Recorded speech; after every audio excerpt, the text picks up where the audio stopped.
देखिए, शिवसेना यूटीटी जम्मू कश्मीर इकाई की लगातार हम जो स्थानीय मुद्दों को जो है उठा रहे हैं, स्थानीय मुद्दों पर आवाज़ बुलंद कर रहे हैं। हमारी पार्टी की नीतियों और विचारों से प्रभावित होकर आज दर्जन भर युवाओं ने, जो जम्मू के यूथ ने जो है शिवसेना का दामन थामा है। हम इनका शिवसेना परिवार के अंदर स्वागत करते हैं। उसमें विनोद वर्मा है, जिनको हम जम्मू डिस्ट्रिक्ट का जो है यूथ का प्रेसिडेंट घोषित करते हैं। ये तमाम इनकी टीम है, जिनको अलग अलग जो है पदों पर नियुक्त किया गया है। एक बार फिर इन तमाम लोगों का शिवसेना परिवार के अंदर स्वागत। नमस्कार, आप देख रहे हैं यंग बाइट्स। मैं हूं आपके साथ पूजा ठाकुर। आपको बता दें, शिवसेना उद्धव बाला साहब ठाकरे के कार्यों से प्रेरित होकर युवा जो है वो इस समय दामन जो है वो थाम रहे हैं और ज्वाइनिंग जो है वो इनकी की जा रही है। इसके साथ साथ लगातार बाबा बर्फानी के दर्शनों के लिए जिस तरह से श्रद्धालु रजिस्ट्रेशन अपनी करवा चुके हैं और जिन्होंने नहीं करवाई है उनके लिए भी कह रहे हैं कि बढ़ चढ़ कर जाइए बाबा बर्फानी के दर्शनों के लिए और इस यात्रा को जो है वो सफल बनाए। तो जिस तरह से पहले ज्वाइनिंग और उसके बाद अपने कई सारे सुझाव जो है मनीष साहनी जी द्वारा रखे जा रहे हैं, इनसे बातचीत करते हैं। सबसे पहले जिस तरह से युवा जो है वो जुड़ रहे हैं जी पार्टी जी बिल्कुल। देखिए, पार्टी लगातार जो स्थानीय मुद्दों के ऊपर आवाज़ बुलंद कर रही है। इन तमाम हमारी नीतियों से, विचारों से प्रभावित होकर आज जो है दर्जन भर युवाओं ने, जो जम्मू से हैं, उन तमाम लोगों ने जो है युवाओं ने पार्टी का दामन थामा है। इसमें विनोद वर्मा जी हैं, जो इनके हेड के तौर पर जो है उनको जम्मू डिस्ट्रिक्ट का जो है वो यूथ प्रेसिडेंट के पद पर नियुक्त किया गया। इन तमाम युवाओं का जो है अलग अलग इनको जो है वो नियुक्तियाँ की गई हैं इनकी। सबसे पहले तो इनका शिवसेना परिवार के अंदर तहे दिल से हम तमाम लोग जो है स्वागत करते हैं। देखिए, अब इस समय जो है हम तमाम लोगों के लिए सबसे बड़ा प्रश्न है कि 3 जुलाई को जो अमरनाथ यात्रा शुरू हो रही है, इसे जो है एक कामयाब यात्रा बनाया जाए। रिकॉर्ड संख्या के अंदर जो है वो भोले बाबा बर्फानी के भगत वो जम्मू कश्मीर पहुँचे और तमाम पूर्व के जो है वो रिकॉर्ड टूटे। इसी के लिए शिवसेना लगातार प्रयास कर रही है। तमाम हिंदू संगठन प्रयास कर रहे हैं, प्रशासन प्रयास कर रहा है, श्राइन बोर्ड भी जो है अपने प्रयासों के अंदर जुटा है। कहीं ना कहीं जो कल 2 दिन पहले जो डाटा जारी किया गया कि इस बार 10.9% जो है रजिस्ट्रेशन के अंदर डिक्लाइन जो है वो दर्ज किया गया है, यानी यात्रा 10-11% जो है वो कम रजिस्ट्रेशन हुआ है। देखिए, ये स्वाभाविक था। मुझे लगता है कि ये खाली कुछ समय के लिए था। आने वाले समय में यात्रा जो है वो एक रिकॉर्ड संख्या जो है वो टच करेगी।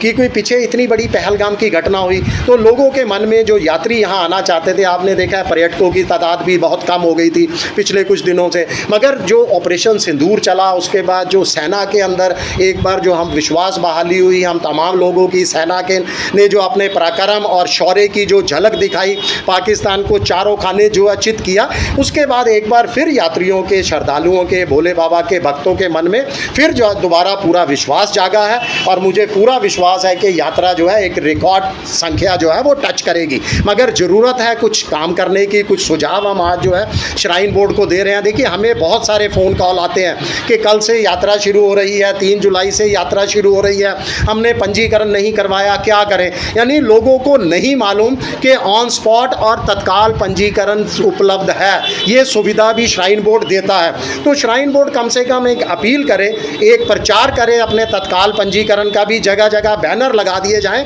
और दूसरा जो है, हम लगातार शिवसेना आवाज़ बुलंद कर रही है पिछले कई सालों से। देखिए, पंजीकरण तो पूरी तरह से निःशुल्क होना चाहिए। माता वैष्णो देवी यात्रा पर कोई पंजीकरण नहीं है, 365 दिन चलती है।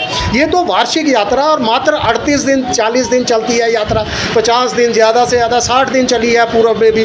तो इस 60 दिन की यात्रा में यात्रियों से जो 150 रुपया, 200-220 रुपये जो पंजीकरण शुल्क वसूला जाता है वो नहीं होना चाहिए, पूरी तरह से निःशुल्क होना चाहिए। खैर, अब तो वो समय निकल चुका है, मगर कम से कम तत्काल पंजीकरण जो 220 रुपये हर साल वसूला जाता है उसको आप निःशुल्क बनाइए, ताकि यात्री यहाँ आने वाले जो बाबा बर्फानी के भगत हैं उनकी जेबों पर देखिए पहले से ही बहुत ज़्यादा बोझ डल जाता है। कई औपचारिकताएं हैं इस यात्रा को पूरी करने के लिए, मेडिकल और कई औपचारिकताएं। दूर दराज से लोग आते हैं, अन्य राज्यों से आते हैं, देश से विदेश से, तो आने जाने में भी उनका जो है काफ़ी ज़्यादा उनकी जेबें पहले से ही ढीली हो जाती हैं। दूसरा क्या है कि देखिए, तत्काल पंजीकरण काउंटर की संख्या हमेशा बहुत सीमित रहती है, मुश्किल से 2-4 काउंटर बनते हैं। तो हमारी ये मांग है कि लखनपुर से तत्काल पंजीकरण काउंटर शुरू किया जाए, क्योंकि पूर्व में देखा है तत्काल पंजीकरण के आगे जो है कई घंटों की लंबी 1-1 किलोमीटर की कतारें लग जाती हैं, लोग 5-5 6-6 घंटे धूप, तपती धूप के अंदर जो है वहाँ खड़े रहते हैं। तो हमने यात्रियों को सुविधाएं देनी है, यात्रियों को खींचना है इस यात्रा की तरफ, उनको परेशान नहीं करना। तो हमारी यही मांग है, यात्रा को पंजीकरण, तत्काल पंजीकरण को निःशुल्क बनाया जाए, पंजीकरण काउंटरों की संख्या जो है वो बढ़ाई जाए, सरल बनाया जाए इसका कोटा बढ़ाया जाए, यात्रियों को सुविधाएं दीजिए। मुझे पूरा विश्वास है कि हमारी यात्रा 2025 की जो है एक रिकॉर्ड संख्या टच करेगी, तमाम पूर्व के जो है वो रिकॉर्ड तोड़ देगी।